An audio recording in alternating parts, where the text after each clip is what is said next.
Bem, vamos lá. E eu sei que cada um desempenha uma função com amor e com carinho. E eu louvo a Deus pela vida de cada um de vocês. Amém. Eu vou conversar com vocês hoje sobre família. Eu vou pedir para que os irmãos abram a Bíblia em Gênesis, que será o nosso primeiro verso.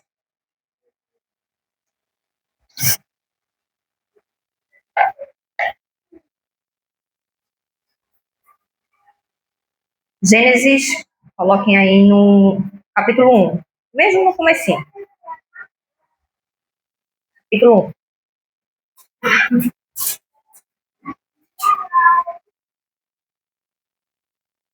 Amém? Amém. Curvemos a nossa fronte para falar com Deus. Senhor, a tua palavra foi aberta neste momento e o Senhor sabe que nós viemos aqui para ser preenchido. Não pelo que eu vou falar, Senhor, mas nós precisamos ser alimentados pelo teu poder, pela tua graça, pela tua misericórdia, o alimento espiritual que somente o Senhor pode nos dar. Então, por favor, Senhor, nos alimente. Por favor, Pai, fale aos nossos corações. Não olhe, Senhor, a multidão de pecado que carregamos, mas que a tua misericórdia nos alcance essa manhã, que a tua graça esteja sobre nós e que possamos sair daqui, Senhor, totalmente diferente da maneira que entramos. Obrigada por tudo que o Senhor nos concede, em nome de Jesus. Amém. Amém. Tem um ditadozinho que ele diz assim, e vocês aqui vão completar ele para mim. Água mole, pedra dura, tanto bate até que fura. Todo mundo já escutou esse ditado, mas alguém aqui já viu ele na prática? Você já viu?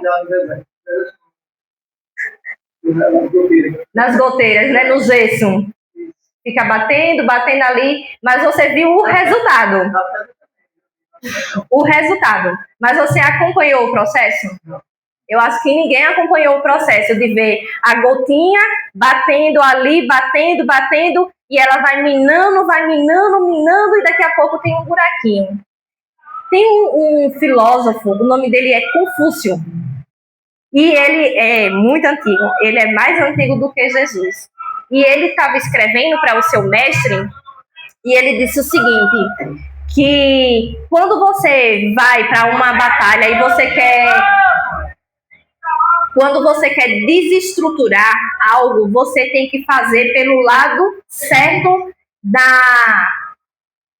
do alicerce. Então a gente olha assim, fundamento. Ele diz que você tem que atacar pelo lado certo do fundamento. Quando você abala um fundamento pelo lado certo, toda a estrutura ela vai se desmoronar. Isso Confúcio disse há trocentos anos lá atrás, antes de existir engenheiros e tudo mais. E aí a gente vai ver hoje, porque o tempo só vai permitir que a gente veja um alicerce criado por Deus. Um fundamento. O primeiro fundamento. O principal fundamento. Ah, mas eu acho que não é isso. Ah, mas eu acho que não é aquilo. Mas é Deus quem criou. Por ordem e por importância, a gente vai ver o primeiro. E está lá em Gênesis 1, a partir do versículo 26.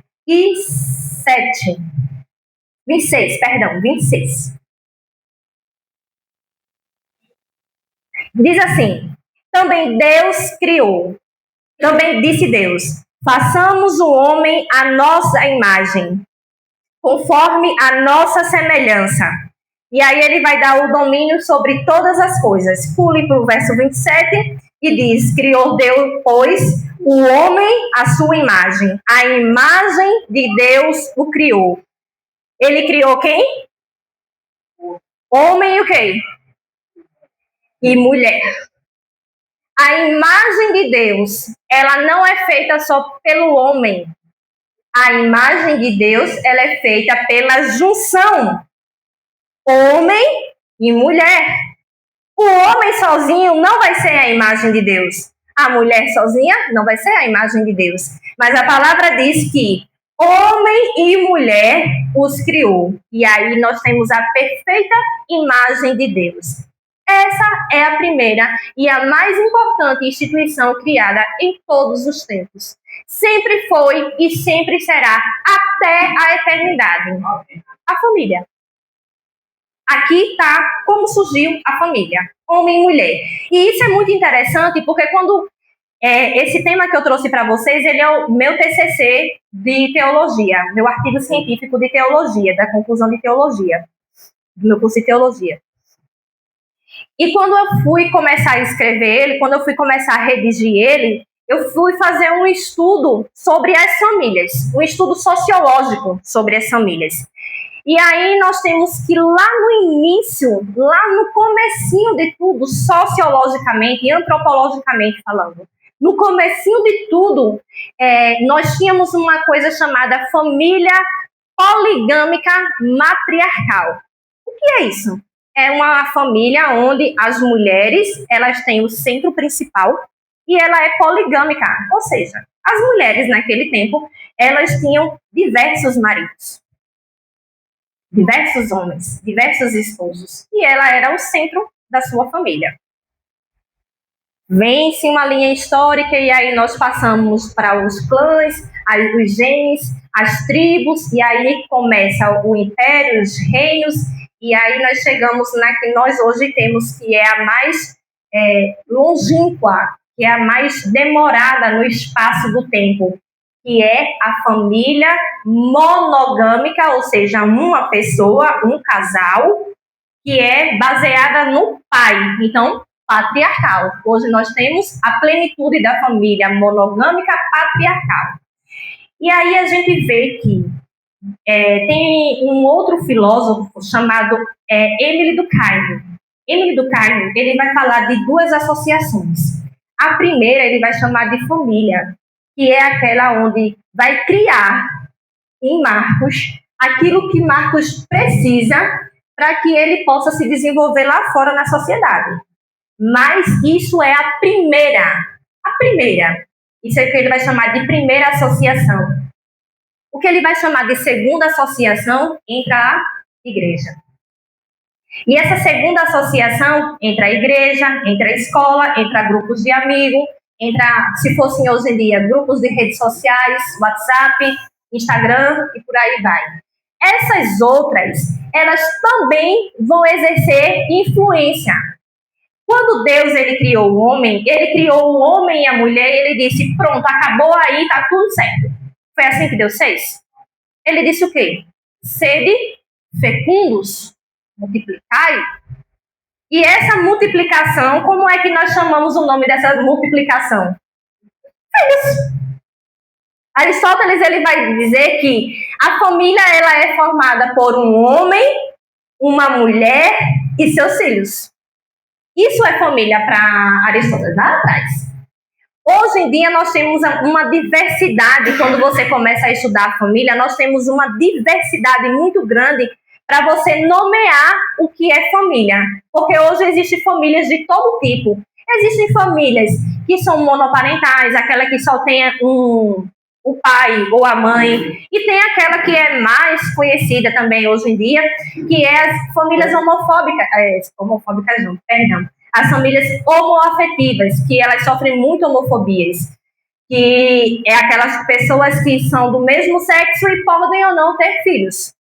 Então, tem duas mulheres e tem um filho, tem dois homens e tem um filho.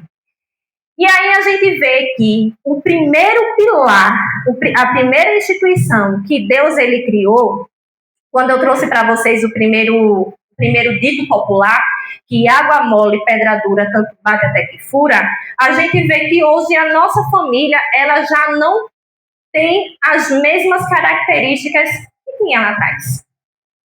Ela foi sendo minada, ela foi sendo deteriorada. Não um supapo de uma vez, mas aos poucos. Aos poucos, Satanás ele foi pingando a sua gotinha, foi pingando, e aí nós temos hoje uma situação que a família, ela parece que deixa de ser a base da sociedade, e aí nós estamos vivendo e adentrando num caos. Porque se a família, que é a responsável para lhe estruturar, para lhe dar bases, para lhe dar conhecimento, para lhe dar apoio, para lhe estruturar, para todo tipo de situação emocional, física, financeira, ela não cumpre esse papel, quem é que vai cumprir? Vocês têm filhos pequenos. Se você não é a pessoa que orienta os seus filhos, quem é que vai orientar?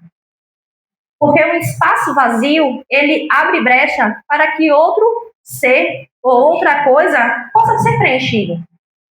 Então, nós temos um buraco deixado pelaquela gotinha que Satanás está pegando dentro da família e não está sendo preenchida.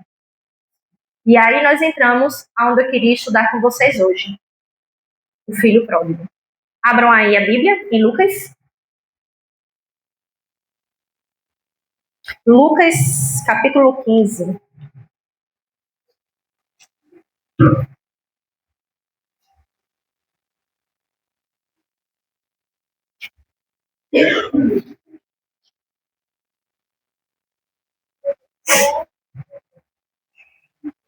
Tem um psicólogo chamado David Hume. David Hume, ele fez um estudo e ele disse o seguinte, que as pessoas, elas são compostas por diversas situações. Então, ninguém aqui é um ser que já nasceu pronto. Em outras palavras, você nasce como se fosse esse panozinho, branquinho. E ao passar do tempo, vai sendo colocado algumas coisas dentro de você. David Hume vai dizer que tudo isso daqui são vivências, são experiências, são medos, são complexos que você passou. Tudo isso daqui vai formar, no final de tudo, um tecido chamado ser humano. E por que eu preciso saber disso? Quando a gente vai falar sobre a parábola do filho pródigo, e todo mundo, alguém aqui nunca ouviu falar dessa parábola? Todo mundo já ouviu falar dessa parábola. Todo mundo sabe o começo e o fim. Bora dar uma revisada. A partir do versículo 11. Continuou. Certo homem tinha 2 filhos. O mais moço disse a ele: Pai, dá-me parte dos bens que me cabem. E ele lhes repartiu os haveres. Passando não muitos dias, o filho mais moço, ajuntando tudo o que era seu, partiu para uma terra distante e lá dissipou todos os seus bens, vivendo dissolutamente. Até aí. Quem são as pessoas que aparecem nessa primeira introdução? O pai e o filho. Cadê a mãe? Não tem mãe? Para todo mundo nascer tem que ter uma mãe, né? Tem que ter uma mãe. Cadê a mãe? Não está aparecendo, né?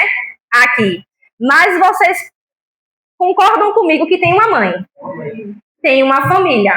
Aí está a presença de uma família. Marcos e Sara. Marcos e Sara geraram Larinha. Não é isso? Larinha, ela vai ser o reflexo de quem? De Nathalie? Vai ser o reflexo de quem? De Marcos e Sara. Isso é o que os estudiosos dizem. Aí não adianta você dizer, mas não é assim sim. É porque eu não trouxe os livros de Ellen White, mas aí eu deixo para vocês analisarem depois. Fundamentos do lar cristão, o lar adventista e filhos preparados, pais vencedores, que não é de Ellen White, é outro. Mas olhem esse, fundamentos do lar cristão e o lar adventista. E lá vai dizer que a influência de uma família na vida de uma criança, ela vai ser respingada, vai ser diluída até para uma sociedade justa ou não. Quer ter uma sociedade saudável? Invista na família. Quer ter uma sociedade totalmente desformizada, sem forma, sem valor, sem princípios? É só você minar a família, desestruture a família. Aí eu pergunto a vocês, ou não é isso que nós estamos vivendo hoje? Tem um filósofo que ele chamado de Bauman. Ele fala que há um derretimento dos sólidos. A irmã deixou para mim aqui essa água. E ela disse o seguinte, está muito quente e quando chegar a hora de você beber, ela já vai ter derretido. É para ir esfriando, não foi isso não, está muito gelada. E ela está o quê? Pedrificada. Eu consigo engolir isso aqui? Não. Mas só esperar aqui um pouquinho só. Daqui a pouco ela vai derreter. Esse processo de derretimento do que antes era uma coisa firme, do que antes era uma coisa sólida, Bauman chama isso de processo de liquefação.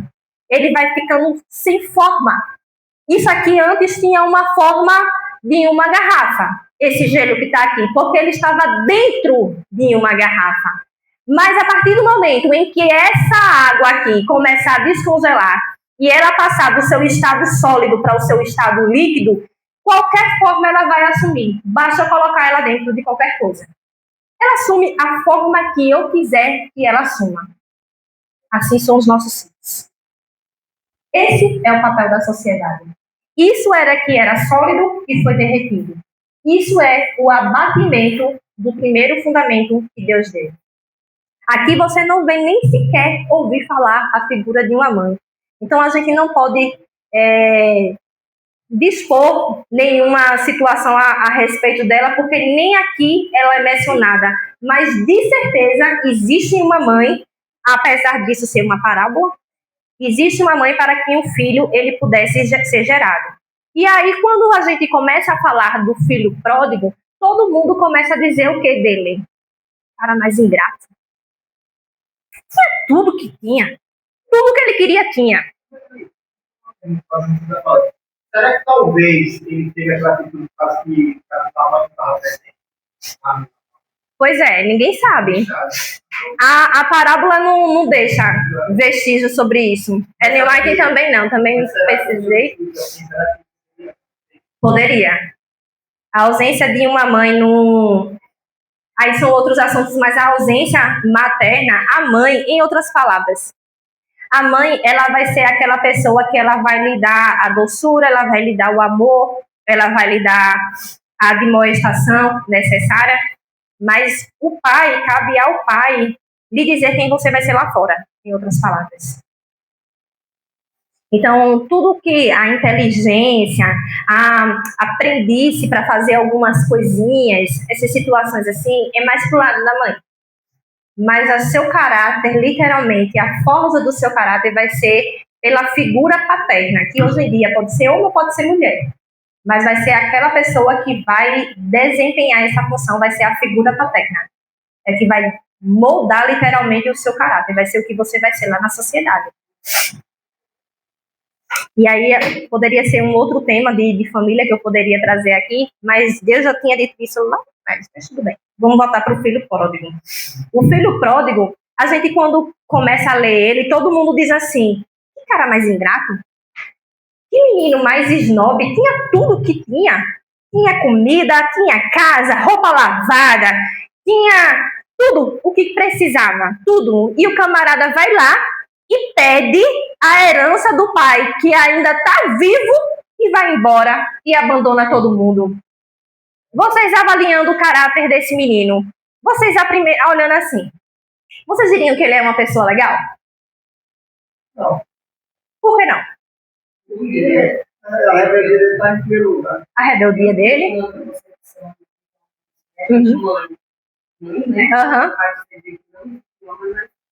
Tem uma mãe, então ele não significa que ele não é. Não era uma pessoa ruim. É isso. Só queria se divertir. Só queria se divertir. Do outro lado.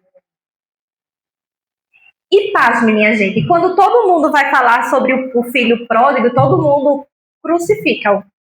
Mas assim, a gente olhando, a gente vê que a gente já aprendeu várias coisas aqui nessa manhã.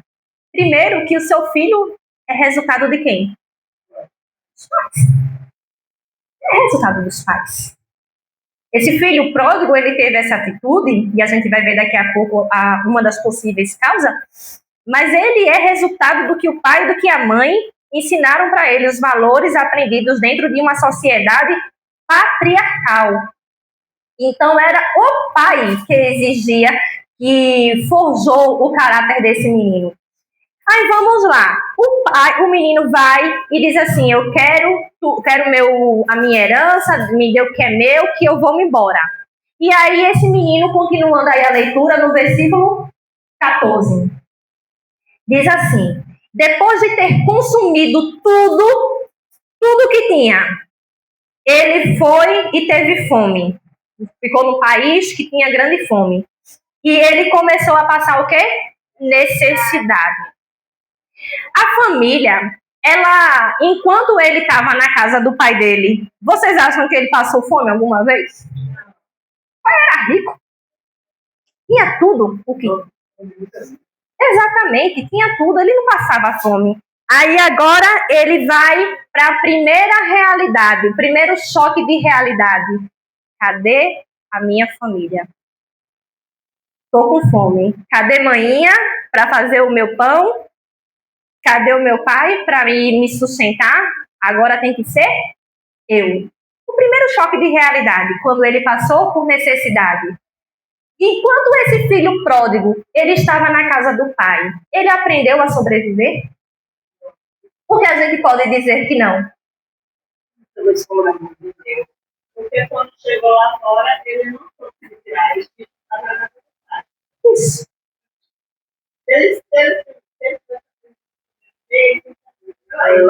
Tá vendo como é bom a gente conversar com mãe? Mãe sempre sabe a resposta das coisas. Sempre sabe. Então, de quem é, novamente, a culpa do menino não ter desenvolvido o que Emily Durkheim disse lá atrás que ele precisava desenvolver? Foi de quem? Pai. Que ele disse assim, ó, a primeira associação é a família. A família, ela vai lhe dar o que você precisa, ela vai lhe estruturar emocionalmente, fisicamente, cognitivamente, mas depois você vai passar por uma segunda, e essa segunda aqui, ela só vai solidificar, ela só vai desenvolver ainda mais aquilo que você aprendeu lá atrás. Só que não tem como a gente fazer isso se a gente dentro da família não aprende. Não tem. Não tem como eu querer que os meus filhos, eles sejam pessoas bem-sucedidas se eles não me veem sendo uma pessoa bem-sucedida. E eu não estou falando de dinheiro. Eu estou falando de caráter. Eu estou falando de que muito mais, infelizmente, quando a gente vai criar os nossos filhos, a gente diz assim, a gente tem uma mania de dizer assim, faça isso, mas por quê? Porque eu estou mandando. Porque eu quero. Porque é assim que tem que ser. É o que digo. E os nossos filhos, eles aprendem muito mais com o que eles veem a gente fazendo do que com o que a gente fala. Eu tenho um filho que ele está afastado dos caminhos do Senhor. Marcos e Toto devem conhecer ele. E Juninho também, né? Juninho também, que na época era dos desbravadores. Está afastado. Ele fez 20 anos ontem. Fez 20 anos ontem. E tem uma filha que ela participa do clube de desbravador, as meninas devem saber. Julinha. Julinha, ela vai fazer 15 anos. E aí, essa semana nós estávamos conversando sobre a questão de namoro, porque eu tinha dito a ela quando ela era pequena. Eu disse a ela quando ela era assim, do tamanho pequenininha, eu dizendo a ela, olha, quando você estiver lá para os seus 15 anos, você pode começar a namorar. Mas já arrependi amargamente, já arrependi amargamente. Aí agora eu já estou dizendo a ela, filha, espera até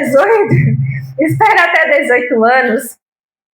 E aí ela é uma menina muito centrada em relação a isso. E eu digo a ela, você vai ter uma dificuldade muito grande, porque apesar do meu casamento ele não ser o perfeito, mas ele tem princípios e ela vai buscar esses princípios dentro no rapaz que ela vai querer namorar.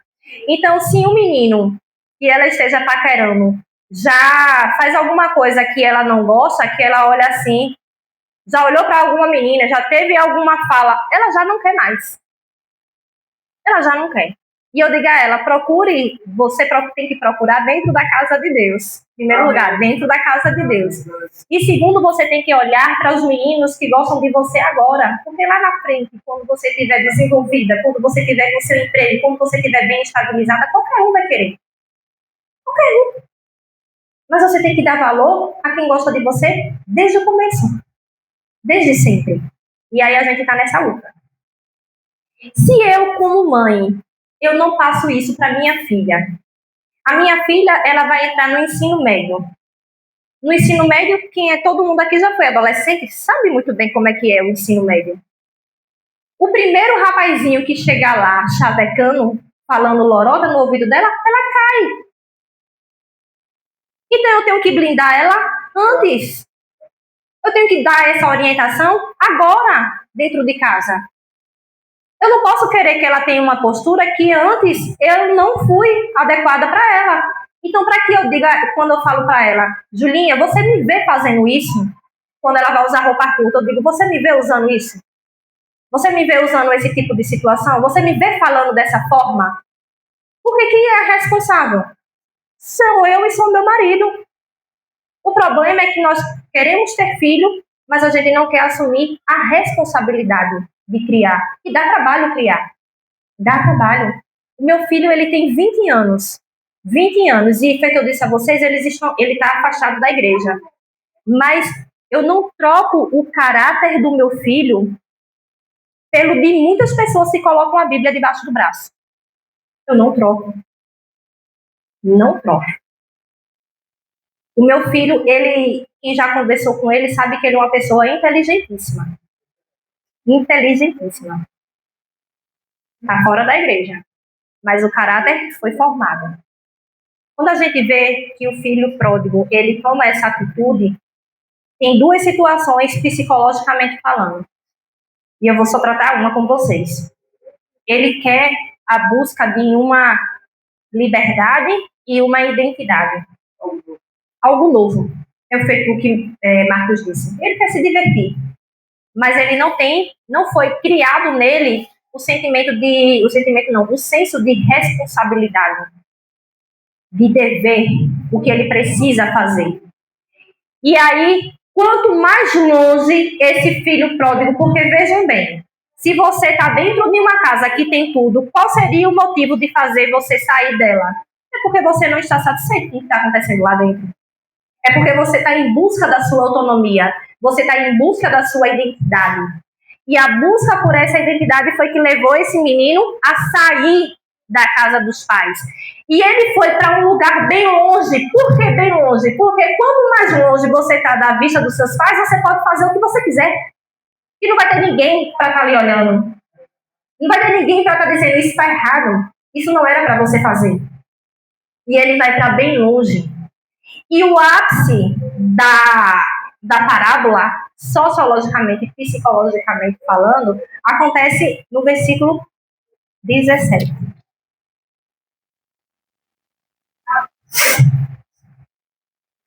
Mas só a título de leitura, diz assim: então ele foi e se agregou a um dos cidadãos daquela terra, e este o mandou para os seus campos a guardar porcos.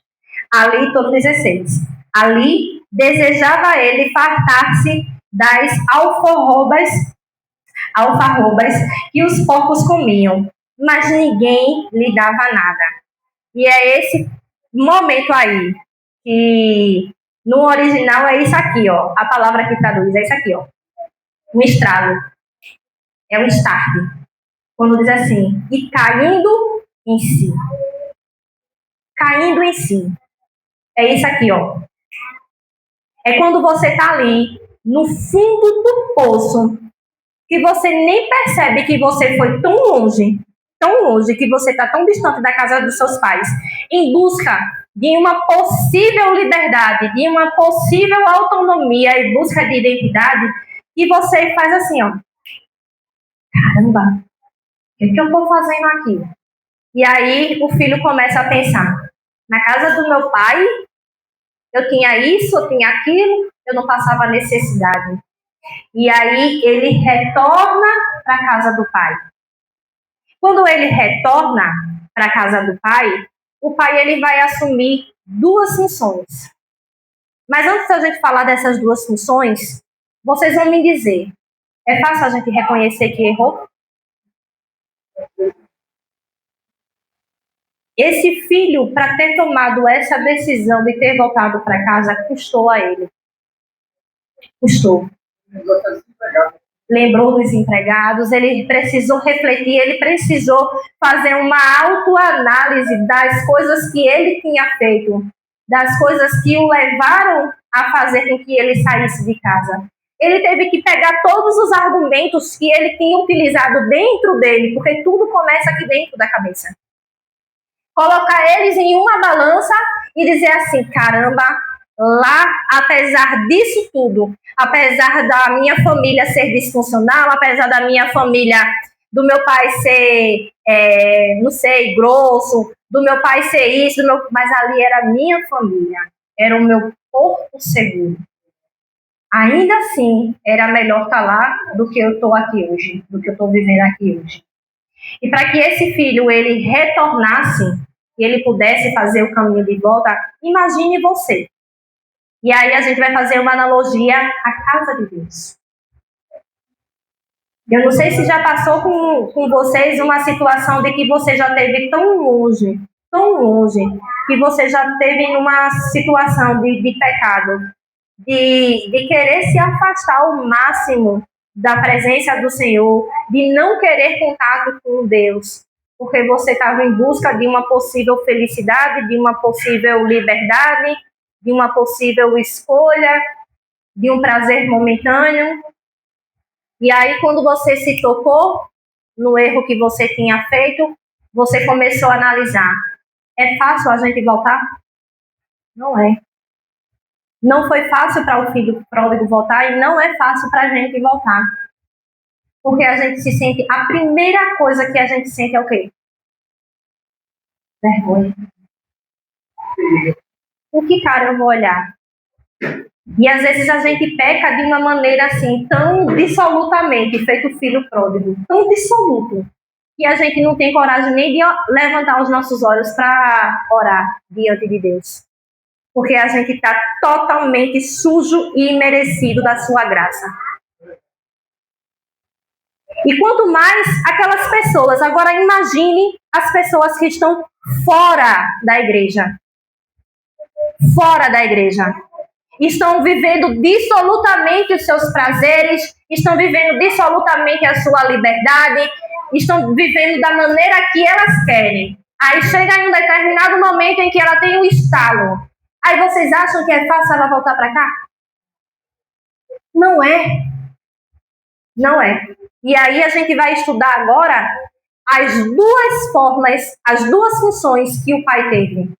E que eu e você, como igreja, nós temos. Eu e você, como família, nós temos. Eu comecei a falar de que uma gotinha que ela vai batendo ali, ela vai virar uma ausência, um buraco, que ele vai ser preenchido por qualquer coisa. Qualquer líquido que você colocar, a forma que você quiser, ele vai ser assumido. O filho, quando ele resolve voltar, quando ele percebe o quão longe ele foi, ele vai e ele olha, o pai vê ele de longe. E o filho também vê o pai. E aí, o que é que se passa na cabeça da pessoa? Imagine agora o pai. Ele vai ser duas funções. Ele vai ser a função de pai e ele vai ter a função de juiz. Porque ele vai julgar se aquele filho, ele merece ou não estar de volta. Concordam comigo? Se o pai disser assim, eu não quero você porque o que era seu, eu já lhe dei. Perdeu, bebê. Acabou. O filho, ele tem alguma coisa para reclamar? Não. Ele matou o pai dele. Matou o pai vivo. Ele não tem do que reclamar. Mas o pai, quando olha, a gente vê que ele assume essas duas funções de pai e de juiz, mas qual é que vai predominar no coração dele? Que é o do pai. O saudade. E aí ele manda preparar uma grande festa, um grande banquete. E ele fala algumas coisas para lá, para os seus empregados. E aí eu fiquei pensando, eu disse, meu Deus, será que aquela pessoa que está lá longe, que eu e que você conhece, que está longe dos caminhos do Senhor, quando essa pessoa tiver esse start, esse estralo, de cair em si e querer retornar, Será que ele vai encontrar um pai amoroso ou ele vai encontrar juízes? Será que nós, como igreja, nós iremos fazer uma função de amor ou uma função julgadora? Nós seremos as pessoas que vai fazer a ponte para que ele atravesse o rio e venha até nós? Ou nós seremos a pessoa que vai criar muralhas e impedimentos? Desse jeito não dá não. Se tu primeiro tem que tirar esse teu brinco, porque esse teu brinco não combina com isso. Você primeiro tem que fazer isso, isso e isso. Do jeito que você tá, ixi, não dá certo. Qual é a nossa função? Qual vai ser a nossa atitude? Sabe o que é que me chama a atenção na parábola do filho pródigo? É porque ele só volta para um lugar onde ele saberia que ia ser aceito. Porque ele tinha base. Ele tinha amor. Se o filho pródigo, ele, por um momento sequer, passasse na cabeça dele que ele não iria ser recebido, ele não tinha voltado. Nós só voltamos para um lugar onde nós somos bem acolhidos. A gente só tem desejo de estar em um lugar se a gente é bem recepcionado, se a gente é acolhido, se a gente é respeitado, se a gente é amado. Caso contrário, a gente não tem interesse. E é assim com o filho pródigo. O filho pródigo, ele fala assim, ó, nem que eu for um empregado na casa do meu pai, eu vou ter mais oportunidades, eu vou estar vivendo melhor do que eu estou vivendo agora. Eu vou estar comendo melhor do que eu estou comendo agora, eu sendo empregado do meu pai, eu vou estar vivendo melhor do que eu estou vivendo agora. Mas em algum momento, você vê aqui na parábola, ele perguntando, será que o meu pai vai me receber de volta? Não importa. A humildade dele, né? A humildade. Se alguém quer chegar lá para nós, vai esperar. E aí a gente vê que, feito eu disse para vocês, para que ele tivesse esse retorno, gente, passou muita coisa na cabeça daquela criatura. A vergonha que ele não deve ter sentido. Caramba, velho, feito todo disse, eu matei o meu pai vivo. E eu vou lá pedir ajuda para o cara que eu disse, não quero mais conversa contigo. Desprezei, eu humilhei ele diante de toda uma sociedade. Mas ele retorna, ele tem humildade para reconhecer. E quem é que nos dá essa humildade? O Espírito Santo. Somente ele para nos convencer do pecado, da justiça e do juízo. Somente ele para nos dizer assim, ó, da mesma forma que você não pode ser juiz na vida de outra pessoa, você não pode julgar o quão longe essa pessoa está do caminho do Senhor, porque você também é um filho pródigo. Eu e você somos filhos pródigos, porque eu e você nos afastamos de Deus todos os dias. E quem vai em busca não sou eu não, que sou perfeitinha não. É o Espírito Santo. Porque aquilo que há de bom em mim, que você possa enxergar que há de bom em mim, pode ter certeza que não sou eu. Certeza absoluta. É o Espírito Santo de Deus. Não é mérito nenhum. E assim eu fico muito triste quando eu vejo as pessoas pregando tanta santidade, tanta santidade, tanta santidade, e esquece que o principal é o amor. Deus aqui, esse filho pródigo, o pai do filho pródigo, ele é o papel de Deus. E Deus, ele tratou o filho como pai e não como juiz.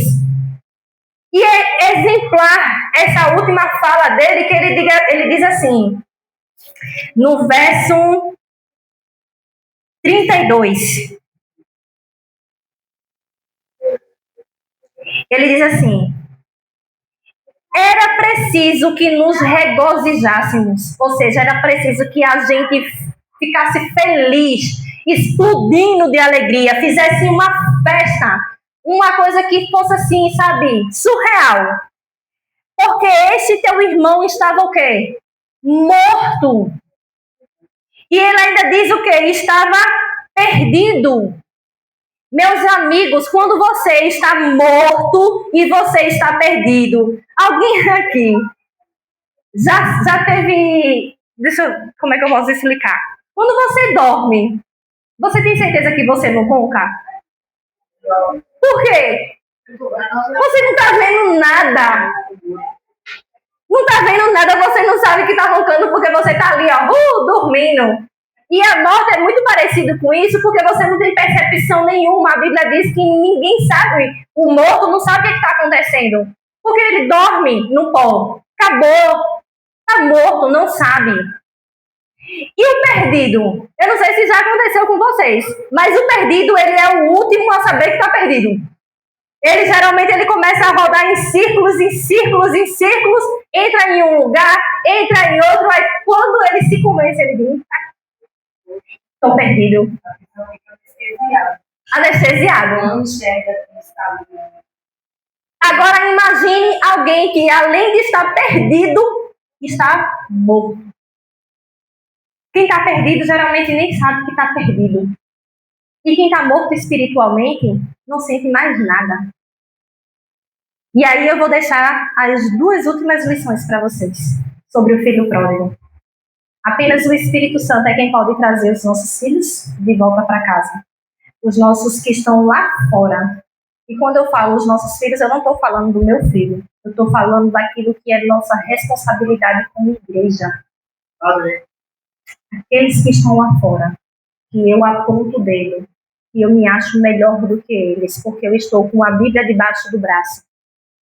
Eles são a minha responsabilidade. É por eles que eu tenho que estar. E aí, o segundo, é por eles que eu tenho que exercer o papel de pai e não de juiz. Eles têm que chegar e eles têm que ser acolhidos, respeitados e amados. Assim como todas as vezes eu erro e Deus ele me acolhe, me ama e me respeita. E por que eu tenho que fazer diferente com os outros? Se eu sou o filho pródigo todo santo dia. A única diferença, meus irmãos, é que às vezes o pecado de Nathalie, ele é muito explícito e todo mundo vê. E o meu está oculto e ninguém vê.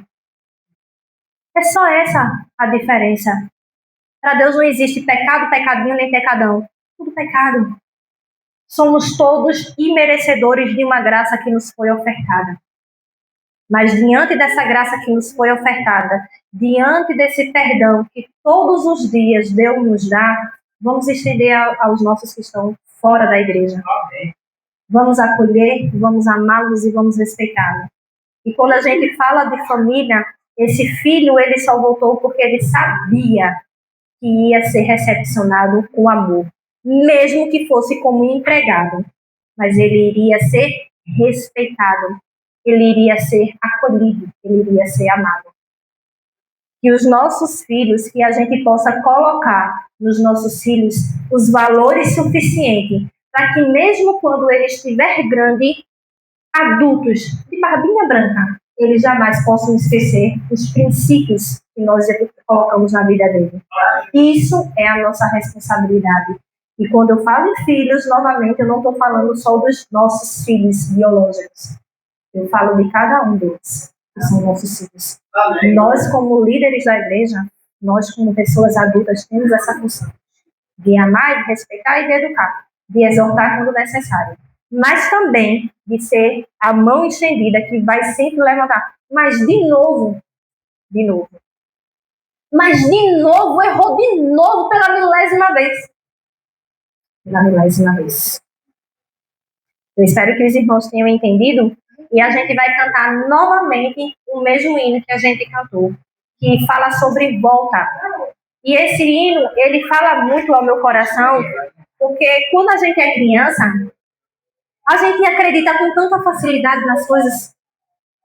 A gente viaja em um mundo e parece que quando o tempo vai passando, nosso coração ele vai ficando mais duro e a gente não consegue escutar a palavra de Deus. A gente não consegue absorver aquilo que Deus ele tem preparado para nós. Mas se você entendeu que eu e você somos filhos pródigos de Deus, que necessitamos do cuidado dele diariamente, e que esse mesmo cuidado, assim como as crianças perdoam e não guardam mágoa, Assim como as crianças que estão ali, ó, de birrinha com a outra, e no mesmo instante estão sendo as melhores amigas de novo, que a gente possa ter o coração de filho neste momento e pedir perdão a Deus. E em segundo lugar, que a gente possa assumir o nosso papel de acolher. Pode colocar. Acolher aqueles que estão hoje nos caminhos do Senhor. Será que os pais, eles desempenharam sua função como deveria?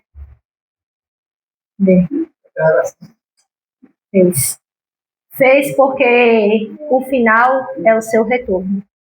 A saída era só o início de uma situação que o filho precisava passar. Mas o retorno é mérito dos pais. Porque foi os pais que ensinaram a ele o caminho que deveria seguir.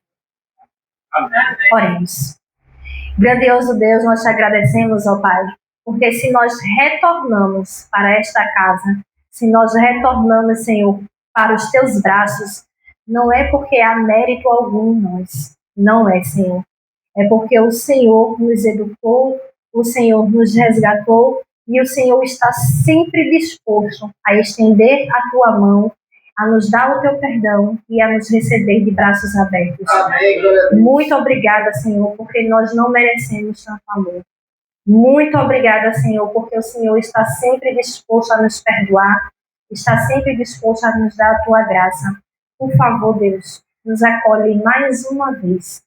Por favor, Deus, nos perdoa mais uma vez. E nos ensina, Senhor, a amar, a acolher, a respeitar, a perdoar aqueles, ó Pai, que estão tropeçando, aqueles que estão duvidando, que estão longe dos caminhos, Senhor. Para que no momento do retorno dele, eles possam encontrar nesta casa o mesmo amor, o mesmo perdão e a mesma misericórdia que nós encontramos em a vida eterna. Dá-nos, Senhor, um sábado deleitoso na tua presença e obrigada, Senhor, por nos preparar para este momento. Perdoa mais uma vez as nossas falhas, em nome de Jesus. Amém.